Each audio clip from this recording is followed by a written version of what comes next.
जय हिंद, आदाब। मैं हूं शमीम जराजपुरी और आप देख रहे हैं खबरों नज़र चैनल। सबसे तेज़ और ताज़ा समाचार देखने के लिए बने रहिए हमारे साथ। अब खबर विस्तार से। इस खबर के प्रायोजक हैं शेख मसूद इंटर कॉलेज फरियां, आजमगढ़ में एडमिशन ओपन। संपर्क करें और फीस में भारी कमी का लाभ उठाएं।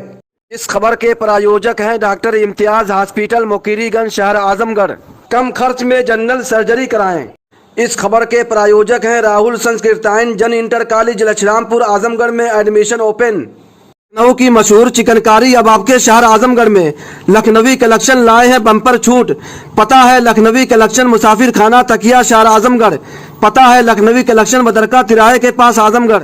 बड़ी खबर आजमगढ़ से है, जहां शहर के हक मैरिज हॉल में गोपालपुर विधानसभा क्षेत्र के पदाधिकारियों और कार्यकर्ताओं की मीटिंग के बाद खबरों नज़र चैनल से बातचीत करते हुए ऑल इंडिया मजलिसे इत्तेहादुल मुस्लिमीन के अध्यक्ष नदीम आरिफ ने कहा कि all India Majlise Ittehadul Muslimeen MIM आने वाले नगर पालिका और नगर पंचायतों का चुनाव आजमगढ़ की हर सीट पर लड़ेगी, जिसकी तैयारियां जारी हैं।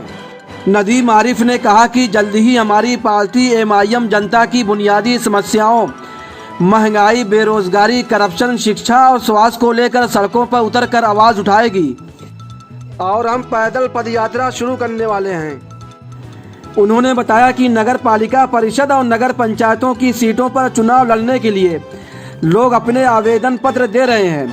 लोग अपनी दावेदारी पेश कर रहे हैं जो आवेदक हैं। समीक्षा बैठक के बाद चुनाव से चंद दिन पहले उनके नामों का ऐलान किया जाएगा। इस मौके पर विधानसभा अध्यक्ष गोपालपुर अब्दुल्ला बिंदवल, मोहम्मद आसिफ उर्फ सल्लू, अब्दुल वहाब आजमी, बाबू जावेद, करीम अहमद, शमीम अहमद शमीम बिलरियागंज, आफाक, अनिल जायसवाल, संगठन मंत्री आजम शेख, ब्लॉक अध्यक्ष अशरफ और नगर अध्यक्ष मकसूद अहमद वगैरह मौजूद थे। खबरों नज़र चैनल से बातचीत करते हुए ऑल इंडिया मजलिसे इत्तेहादुल मुस्लिमीन आजमगढ़ के अध्यक्ष नदीम आरिफ ने क्या कुछ कहा है, आइए हम आपको दिखाते हैं। ऑल इंडिया मजलिसे इत्तेहादुल मुस्लिमीन के आजमगढ़ के ज़िला अध्यक्ष नदीम आरिफ साहब जो हमारे साथ खबरों नज़र चैनल से बातचीत करने के लिए मौजूद हैं।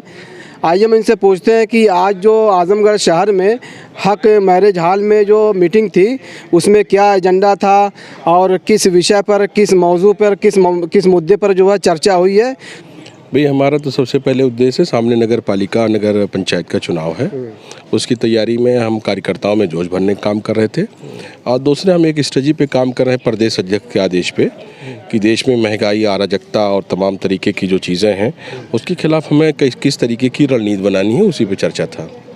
हम देख रहे हैं कि आजमगढ़ में जो महंगाई है, भ्रष्टाचार है, बेरोज़गारी है, जो जनता की बुनियादी समस्याएं हैं, बुनियादी जो मसाइल है उन पर जो है जो विपक्षी पार्टियां हैं, जो विपक्ष है वो सड़क पर नहीं उतर रहा है इन समस्याओं को लेकर। और कहीं ना कहीं MIM भी जो है कहीं दिखाई नहीं दे रही है सड़क पे। नहीं, विपक्ष का रोल तो अभी MIM का था नहीं और जो विपक्ष है कभी उस सड़क पे उतरा ही नहीं। उसको तो वरासत में CM का पद मिल गया था और झोला भर भर के मुसलमानों का वोट। बहरहाल उन लोगों को जो मिला, वो लोग जो कर रहे हैं उनको जनता उनका जवाब देगी, लेकिन MIM बहुत जल्दी सड़कों पे आपको दिखाई देगी। और आप ये समझ लीजिए कि आप 2022 के चुनाव के बाद आपने पहली मीटिंग देखा होगा MIM की, और ये हमारी चौथी पाँचवीं मीटिंग थी। विपक्ष की किसी पार्टी की कोई मीटिंग हुई नहीं है। वो लोग चुनाव लड़ने लखनऊ से आते हैं, लखनऊ वापस चले जाते हैं। क्या उत्तर प्रदेश UP की जो सरकार है, BJP की जो सरकार है और उत्तर प्रदेश के मुख्यमंत्री योगी आदित्यनाथ जी हैं, क्या विपक्ष जो है डरा हुआ है, इसलिए जो है कोई आवाज़ नहीं उठा रहा है, कोई सड़क पर नहीं उतर रहा है जन समस्याओं को लेकर? अब भाई अगर विपक्ष डरा ना होता तो इतनी मेजॉरिटी से उनको वोट मिला था, किसी मुद्दे पे बोल नहीं रहे तो कहीं ना कहीं डर तो जाहिर सी बात दिखाई दे रही है। नगर पालिका का और नगर निगम के चुनाव पे चर्चा हुई और आजमगढ़ के तमाम सीटों पे हम चुनाव लड़ने जा रहे हैं। नगर पंचायत और नगर पालिका की सीटों पर? जी बिल्कुल। तो कितने प्रत्याशियों के नाम की घोषणा की आपने यहाँ पर? अभी किसी प्रत्याशी की घोषणा के नाम नहीं हुए। आवेदक हमारे कई हो चुके हैं और इसकी लिस्ट प्रदेश सदर साहब के यहाँ जाएगी, वहाँ से नाम फाइनल होगा और बहुत जल्दी ये प्रक्रिया फाइनल कर ली जाएगी इस महीने के लास्ट तक में। कितने आवेदन आ चुके हैं अभी तक? हमारे आजमगढ़ से हमारे पास टोटल 9 आए हैं।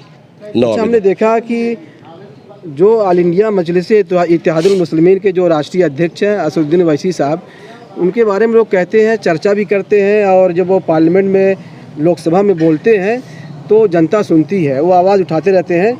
जनता कहती भी है कि जो अगर कोई भी मामला होता है, कोई मुद्दा होता है, तो वैसी साहब बोलते हैं, आवाज़ उठाते हैं। लेकिन वहीं पर लोग ये भी आरोप लगाते हैं कि वो बीजेपी के एजेंट हैं, भाजपा के एजेंट हैं, और वैसी साहब जो बोलते हैं उससे बीजेपी को जो है फ़ायदा मिलता है, उनको एक मौका मिलता है। इस पर क्या कहना है आपका? अभी बीजेपी को फ़ायदा, अब की बार हम चुनाव नहीं लड़े, बीजेपी को कहाँ से फ़ायदा पहुँच गया?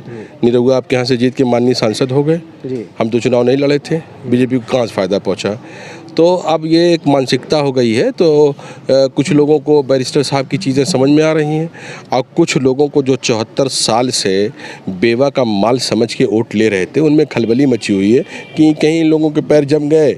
और बीजेपी के एजेंट का क्या मतलब होता? हम तो दोस्ती रिश्तेदारी देख रहे हैं, मरने में, जीने में, शादी में, ब्याह में, हॉस्पिटल में, आयादत में लोग एक दूसरे से मिल रहे हैं, और जग जाहिर है बाकायदा मीडिया में फ़ोटो भी आ रहा है। उनको लोग कुछ नहीं कह रहे हैं, उनको वोट देने के बाद भी उनसे पूछ नहीं रहे। हमें अभी वोट भी नहीं मिला और तमाम इल्ज़ामात भी हमारे सर, तो लब्बैक है, कोई मसला नहीं है, हम मेहनत करते रहेंगे। महंगाई वगैरह को लेकर आप सड़कों पर जो है उतरेंगे, दिखाई देंगे?